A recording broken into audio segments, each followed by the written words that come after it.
Salut bien-aimés dans le Seigneur, nous sommes en train de continuer ce que nous étions en train de dire. Nous étions en train d'expliquer la vigueur du buffle. Que Ruben, c'est le prémisse de la vigueur de Jacob.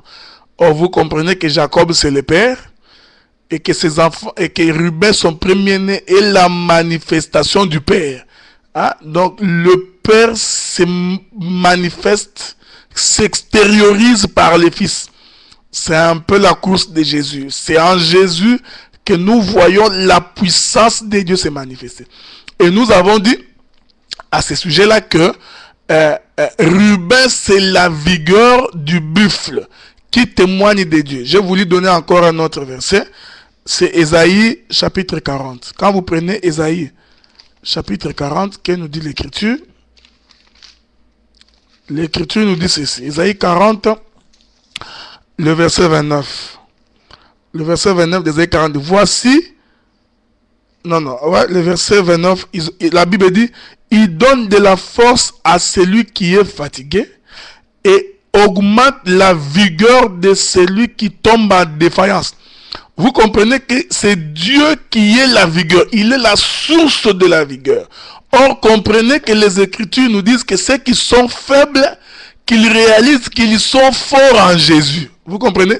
Donc c'est Jésus qui donne la vigueur, c'est lui qui donne la force, c'est lui qui conduit le peuple. On comprend que quand Jacob prophétisait sur Ruben, en réalité il parlait de notre Seigneur Jésus. Maintenant, quand nous rentrons sur Genèse chapitre 49, là où nous étions toujours, écoutez ce que nous dit le prophète Jacob. Il dit ceci à propos de Ruben. Il dit: ma force est les prémices de ma vigueur, supérieure en dignité et supérieure en puissance. Ah, maintenant quand tu vas observer la vie de Ruben, tu ne verras nulle part où Ruben physiquement a été supérieur en dignité et supérieur en puissance. C'est-à-dire que Ruben était élevé. Il n'y avait personne plus puissant que lui.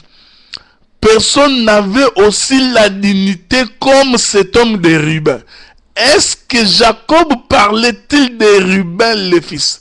Nous comprenons que ce sont des bénédictions. Les paroles prophétiques. Car Jacob a dit: voici, je vais vous bénir et prophétiser sur ce qui va vous arriver dans les temps. Mais quand on observe la vie de Ruben, nous ne verrons pas Ruben supérieur en puissance et supérieur en dignité. On comprend maintenant que c'est de Christ qu'il était question. Remarquez, Éphésiens chapitre 1er. Que nous dit le livre d'Éphésiens chapitre 1er. Allons voir cette écriture-là. Voilà. Éphésiens chapitre 1er, à partir du verset 20, les écritures nous disent ceci. Il a déployé en Christ, en le ressuscitant des morts, en le faisant asseoir à sa droite, dans les lieux célestes, au-dessus de toute domination, de toute autorité et de toute puissance et de toute dignité, de tout nom qui peut se nommer, non seulement dans les siècles présents, mais encore dans les siècles à venir. Il a tout mis sous ses pieds. Il a donné pour chef suprême à l'Église, qui est son corps, la plénitude de celui qui remplit tout en tout. Vous comprenez? Ici, le livre des Éphésiens nous explique que celui qui est élevé en puissance, élevé en dignité, c'est Christ Jésus. Remarquez, il a manifesté sa force, il a manifesté sa puissance, il a vaincu le diable, il a remporté la victoire sur l'ennemi, il a libéré le peuple, il nous a libérés du péché. Ensuite, Dieu l'a élevé. Vous comprenez? Élevé en puissance et en dignité. Les Écritures témoignent dans le livre d'Éphésiens que Christ va être élevé en puissance et en dignité. Maintenant, il a le nom qui est au-dessus de tout nom. On comprend que Jacob, quand il prophétisait sur Ruben, il était en train de parler de Christ et Jésus. Parce que c'est de lui qu'il est question. Est-ce que vous comprenez ce que nous disons? C'est lui qui va être élevé en puissance et en dignité. De telle sorte que dans les cieux et sur la terre, même dans les séjours des morts, tous les genoux fléchissent au devant de lui. Vous comprenez? Il est élevé. Il a reçu le nom qui est au-dessus de tout nom. C'est ça l'élévation. C'est pourquoi quand Jacob disait à Ruben, hein, élevé en puissance et en dignité, comprend que c'est de Christ qu'il était question. Est-ce que vous comprenez? Parce que là, nous avons vu la puissance de Dieu se manifester dans le Fils. Vous comprenez? Le Fils, c'est le vase qui contient la puissance de Dieu.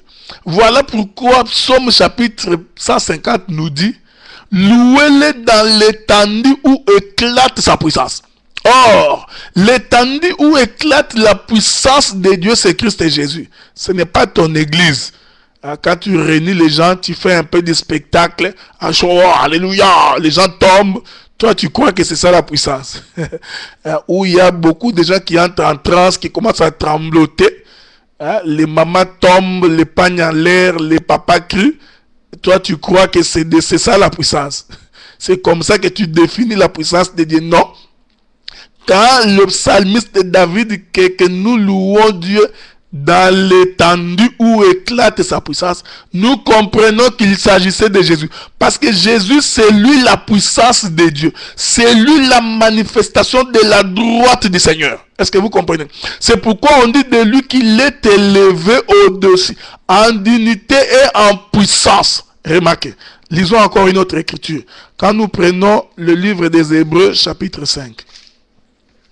Hébreux, chapitre 5, à partir du verset 3, l'écriture dit: c'est à cause de cette faiblesse qu'il doit offrir des sacrifices pour ses propres péchés, comme pour ceux du peuple.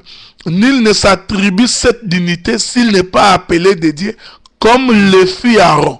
Christ ne s'est pas non plus attribué la gloire de devenir souverain sacrificateur, mais il la tient de celui qui lui a dit: tu es mon fils, je t'ai engendré aujourd'hui.